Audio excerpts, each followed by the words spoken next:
Okay, we're going to talk about experiments today.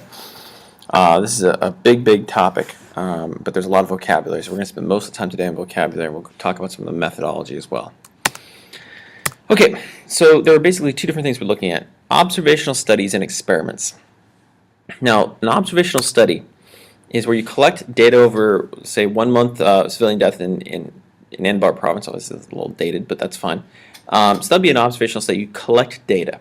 Okay, you see what's happening, you collect data on it, and an experiment would be to increase troop levels and to see what happens. So you do something in an experiment. We've talked about this a bit before. An observational study is look at what has or will happen versus an experiment where you manipulate a factor and record the outcome. Okay, the key word here is manipulate. So in an experiment, we manipulate something on purpose in order to examine the effect on an outcome. Okay. Again, another example, we record the percentage of men who require hospitalization due to stroke. In an experiment, you give them something and see what happens after. You see what happens after that. But observational study, we don't tell anybody what to do in an observational study necessarily. Okay. In an experiment, we purposefully tell some people to do some things and some people do other things. That's an experiment. Okay. So in an experiment, we have variables that are called factors. Okay, so it's just another term for a variable. It's something that we can alter in the experiment. A level is how much we alter something by. Okay, so it's a specific value that a factor will take on. Okay, the response is going to be what happens at the end. What are we looking at? What's the response variable? What are we looking at to change that's going to change? Okay, so the outcomes of a variable or factor in an experiment. Okay, and experimental units are the general term we use to talk about what are we experimenting on. There might be people, there might be animals, there might be anything. Okay, but in an experiment we talk about experimental unit as being the individual on which we are experimenting. Okay, so we take an experimental unit, we identify things that can be changed. Those are factors. We decide how are we going to change this. How much are we going to change variable x by? How much are we going to change variable y by? That's the level that a particular factor takes on.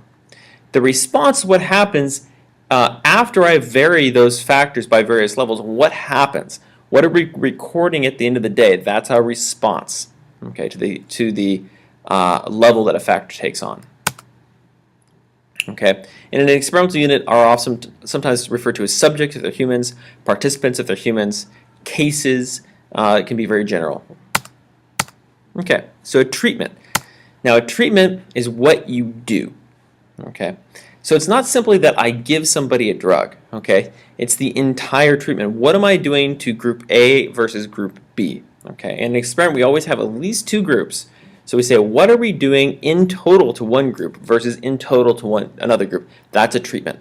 Okay, so it's how the units are manipulated. Okay, so it's a combination of factors and levels of those factors. Okay, so treatments are the levels that a factor takes on. That might be one way to think about it. Okay, but it can be multiple factors as well.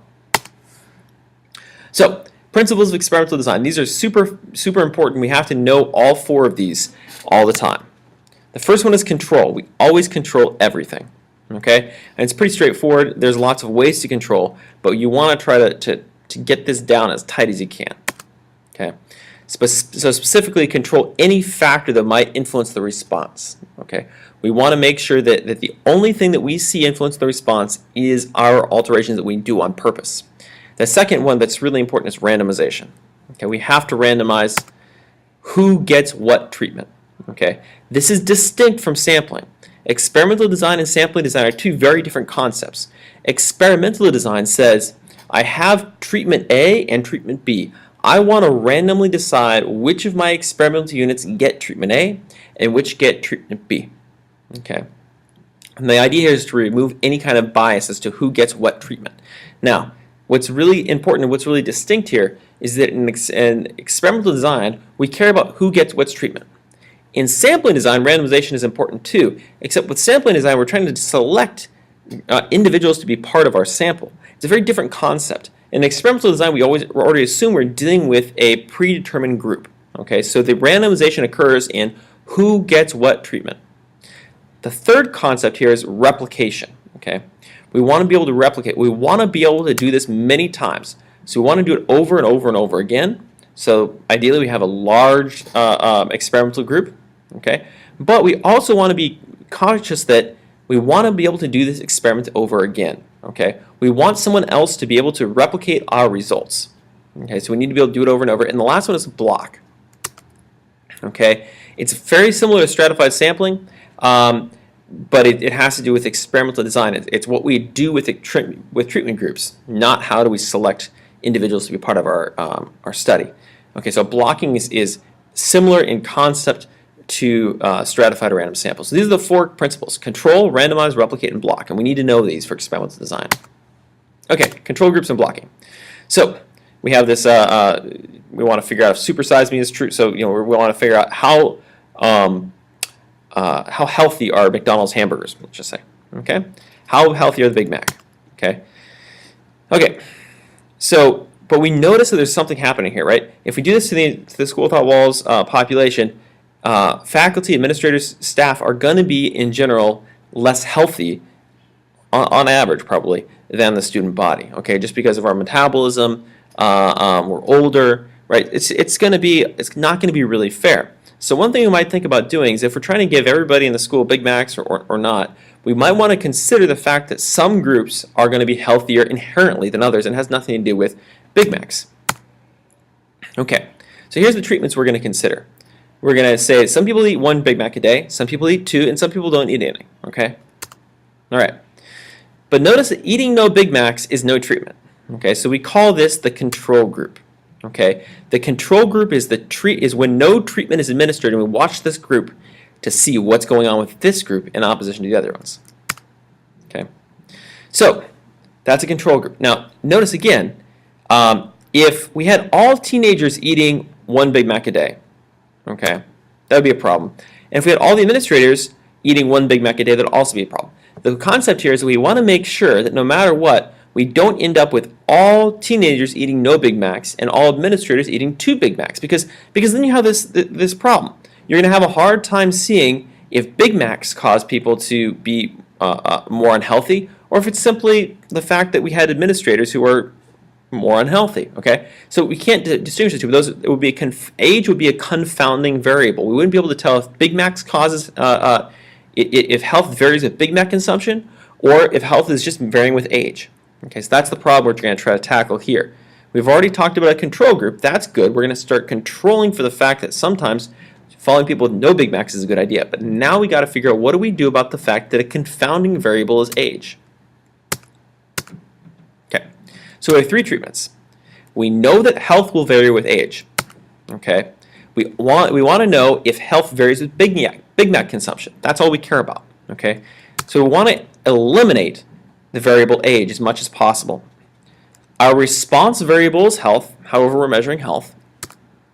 Okay, so again, we say that age is confounded with Big Mac consumption, because if I see a relationship between these groups, and the groups have the same age in each group, then we're not going to be able to tell if age caused the health decline or Big Macs caused the health decline.